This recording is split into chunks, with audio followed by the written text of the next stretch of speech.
प्यार था या हवस जिसने मचा दी तबाही दोस्तों जिस लड़की को आप देख रहे हैं, इस लड़की का नाम सोनम है, जिसने खुद के ही परिवार को मार डाला। सेक्स की हौस में वह अंधी हो चुकी थी। जिस माँ बाप ने उसे पैदा किया, जिस दादा की गोद में वह पली बड़ी और जिन भाई बहनों के साथ खेलते हुए वह बड़ी हुई, उन सबको एक ही पल में उसने मिटा डाला। दोस्तों सुनहरी आंखों वाली इस कातिल लड़की का नाम सोनम है। यह हरियाणा के रोहतक में कबूलपुर गांव की रहने वाली है। इस लड़की ने एक ऐसे नरसंहार को जन्म दिया है जिसे सुनकर आपकी भी रूह कांप जाएंगे। दोस्तों वर्ष 2009 में दिल दहलाने वाले इस हत्याकांड में इस युवती ने अपने प्रेमी के साथ मिलकर अपने परिवार के 7 सदस्यों को मौत की नींद सुला दिया था। और दोस्तों मजे की बात तो ये है, हत्या करने के बाद ही इस लड़की ने बनाए थे अपने प्रेमी के साथ संबंध। दोस्तों बहुचर्चित कबूलपुर हत्याकांड में अपने प्रेमी के साथ मिलकर 14 नवंबर 2009 की रात को अपने ही परिवार के 7 लोगों की हत्या कर दी थी। हत्या करने के बाद सोनम और नवीन ने वहीं लाशों के पास संबंध भी बनाए थे और सभी के शव 15 नवंबर को सुबह घर में पड़े मिले थे।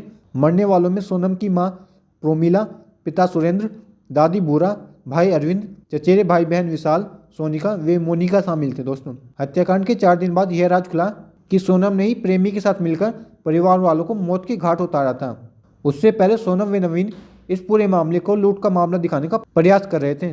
दोस्तों बताया जाता है कि सोनम और उसके प्रेमी नवीन का साथ परिवार वालों को रास नहीं था, जिसको लेकर घर में अक्सर झगड़ा होता रहता था। इसलिए सोनम और नवीन ने मिलन में बाधा बन रहे परिजनों को जान से मार डालने की साजिश रच डाली। दोस्तों सबसे पहले नवीन ने अपने एक दोस्त जसबीर से नशे की गोलियां मंगवाई। जसबीर अपने केमिस्ट दोस्त ओमबीर से नशे की 100 गोलियां लेकर आया और सोनम ने सभी गोलियां खाने में मिलाकर अपने परिजनों को दे दी। नशीला खाना खाने के बाद सभी बेसुध हो गए। इसी का फायदा उठाकर सोनम ने अपने प्रेमी नवीन बुला लिया तथा दोनों ने 7 लोगों का गला दबाकर हत्या कर दी, बहुत ही बेरहमी से। दोस्तों घटना के बाद सोनम व नवीन ने इस पूरे मामले को लूट का मामला दिखाने का प्रयास किया था। 7 लोगों की हत्या किए जाने के बाद घर में रखी नकदी व जेवरात लेकर प्रेमी नवीन झज्जर जिले के छारा गांव में चला गया। नवीन व सोनम चाहते थे कि पूरा मामला लूट का लगे ताकि उनकी साजिश का पर्दाफाश नहीं हो सके, जिससे वे पुलिस कार्रवाई से बच सकें। लेकिन कानून के हाथों भला आज तक कोई अपराधी बच सका है? बेटी ने प्रेमी संग मिलकर खत्म कर दी थी पूरी फैमिली, एक साथ 7 हत्याएं, अब लगी फांसी पर रोक। दोस्तों ये कहानी आपने जरूर सुनी होगी। ये कहानी है 2018 की, अक्टूबर 2018 की, जब खुद की सगी बेटी ने अपने पूरे परिवार को मार डाला, खुद अपने प्रेमी के साथ मिलकर। उस लड़की का नाम है सोनम और उसकी प्रेमी का नाम है नवीन। दोस्तों मैं आपको पूरी कहानी बताता हूँ नए सिरे से। अगर आप मेरे चैनल पर नए हैं, चैनल को सब्सक्राइब करें, वीडियो को लाइक एंड शेयर करें। दोस्तों एक बेटी ने प्रेमी के साथ मिलकर अपने ही माँ बाप, भाई और बहनों समेत 7 लोगों को मौत के घाट उतार दिया था। मामले में कातिलों को फांसी की सजा हुई, लेकिन लड़की को जीवनदान मिल गया।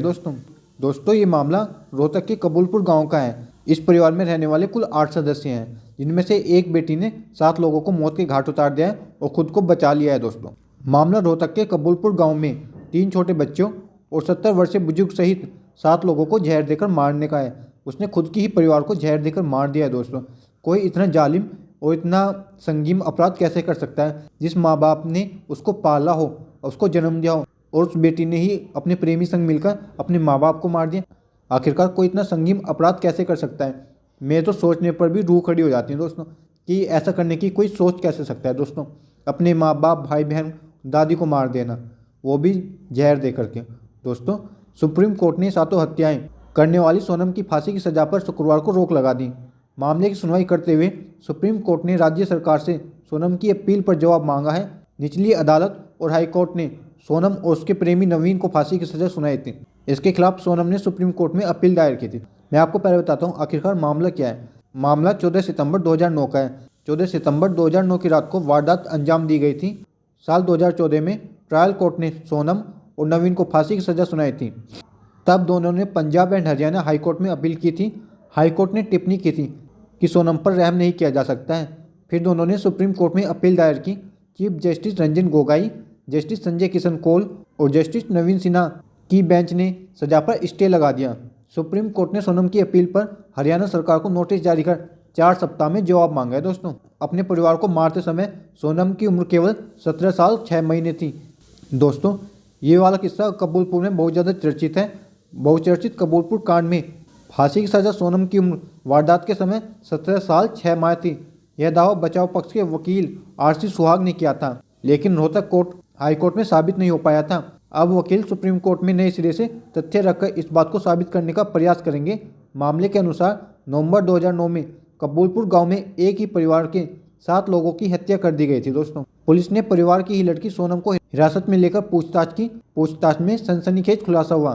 पुलिस रिकॉर्ड के मुताबिक सोनम ने बताया कि वह गाँव के ही युवक 22 वर्षीय नवीन से प्यार करती थी। इसकी भनक परिजनों को लग गई। दोनों ने मिलकर बाधा बन रहे परिजनों को रास्ते से हटाने का प्रयास किया। नवीन ने उसे नशीली गोलियां लाकर दी। उसने उन्हें परिजनों को खाने में मिलाकर दे दी। दोस्तों, रात को जब परिवार के लोग बेहोश हो गए तो नवीन के साथ मिलकर सोनम ने पिता सुरेंद्र, जिनकी उम्र 40 वर्ष थी, माँ प्रोमिला, जिनकी उम्र 38 वर्ष थी, दादी भूरा देवी, जिनकी उम्र 60 वर्ष थी, भाई अरविंद, जिसकी उम्र 18 वर्ष थी, चचेरे भाई विशाल, जिसकी उम्र 8 वर्ष थी, चचेरी बहन सोनिका, जिसकी उम्र 14 वर्ष थी, मोनिका, जिसकी उम्र 12 वर्ष थी, की हत्या कर दी। दोस्तों, पिता और मम्मी को तो लगता है कि चलो वो उसके राह में रोड़ा बन रहे होंगे, परंतु 14, 12 और 8 साल के बच्चे उसके राह में क्या रोड़ा बन रहे होंगे। दोस्तों, तो उसने छोटे बच्चों पर भी रहम नहीं किया और उनको भी मार दिया। दोस्तों, वारदात को लूट के बाद हत्या का रूप लेने के लिए सोनम ने खुद को बाथरूम में बंद कर लिया और नवीन मौके से फरार हो गया। दोस्तों, पुलिस ने उसके प्रेमी नवीन और 2 अन्य युवक जसबीर व ओमवीर को गिरफ्तार कर लिया था। और ये दिमाग तो देखिए कितना दिमाग चलाया उस लड़की ने, खुद को बाथरूम में बंद कर लिया। उसने अपने आप को बाथरूम में बंद करते समय ये बिल्कुल भी नहीं सोचा कि चोरों ने उसको ही जिंदा क्यों छोड़ दिया, सभी परिवार के सदस्यों को क्यों मार दिया। दोस्तों, इससे बेटर तो वो होता कि वो परिवार से भाग जाती, चली जाती। कम से कम परिवार के 7 लोग तो जिंदा रहते, छोटे छोटे बच्चे मरते तो नहीं और पूरा का पूरा कुनबा खपता तो नहीं। दोस्तों, सोनम व नवीन को हुई थी फांसी की सजा, बट जो नवीन के दोस्त थे उनको हुई उम्र कैद की सजा। दोस्तों, 2014 में रोहतक की एडीजे कोर्ट ने सोनम व नवीन को फांसी की सजा सुनाई थी, जबकि तीसरे युवक जसबीर को आजीवन कारावास की सजा दी गई थी। चौथे आरोपी ओमवीर को बरी कर दिया था। अदालत ने 7 लोगों की हत्या को गंभीर अपराध की श्रेणी में रखा था। दोस्तों, हाईकोर्ट ने सजा रखी बरकरार, जसबीर बरी किया। दोस्तों, फांसी की सजा को बचाव पक्ष ने हाईकोर्ट में चुनौती दी। हाईकोर्ट ने अपील पर सुनवाई करते हुए सोनम व नवीन को फांसी की सजा को बरकरार रखा था, जबकि जसबीर को बरी कर दिया। अब एक सप्ताह पहले सोनम ने एसपीएल सुप्रीम कोर्ट में दाखिल की गई। अब शुक्रवार को शीर्ष अदालत में फांसी की सजा पर स्टे कर दिया है। अब जरा पुलिस की भी सुन लीजिए। वारदात के बाद से सोनम व नवीन को रोहतक जेल में ही रखा गया था, लेकिन 1 साल पहले विशेष कारणों के चलते नवीन को जींद जेल में शिफ्ट कर दिया गया था। इतना ही नहीं, सोनम वारदात के समय नाबालिग थी, लेकिन गवाही सही न होने के कारण यह बात अदालत में साबित नहीं हो सकी थी। अब सुप्रीम कोर्ट में इन तथ्यों को रखा जाएगा। दूसरा, जसबीर को बरी होने से सवाल खड़ा हो गया है कि आखिर नशीला पदार्थ कहाँ से आया। दोस्तों, ये थी सोनम और नवीन की कहानी, जो मैंने आपको खूब भली बातें सुनाई। दोस्तों, क्या किसी बेटी को अपने प्यार को पाने के लिए अपने परिवार को मारना चाहिए, या ऐसा कोई संगीन अपराध करना चाहिए जिससे परिवार की बेइज्जती हो, उनकी सारी इज्जत मट्टी में मिल जाए। दोस्तों, अब आप क्या कहना चाहोगे इस तरह के संगीन अपराध को रोकने के लिए, कि क्या खुद को समझाना चाहिए, क्या खुद अपने प्यार को पाने के लिए ऐसे संगीन अपराध करने चाहिए। दोस्तों, मैं तो आपसे रिक्वेस्ट करता हूँ इस तरह के संगीन अपराधों से बचकर रहें और सावधान रहें, सतर्क रहें। आई होप आपको ये वीडियो पसंद आया होगा और कमेंट में ज़रूर बताएं क्या सोनम ने ठीक किया या उसको कौन सी सज़ा होनी चाहिए। दोस्तों, ये भी कमेंट में ज़रूर बताएं। दोस्तों, सावधान इंडिया रहेगा और सावधान सभी रहेंगे, तभी तो हमारा देश जुर्म से आबाद होगा। दोस्तों, आई होप आपको ये वीडियो पसंद आया। वीडियो को लाइक करें, चैनल को सब्सक्राइब करें। मिलता हूँ आपको जल्दी अगली वीडियो में, तब तक के लिए thank you for watching this video. दोस्तों।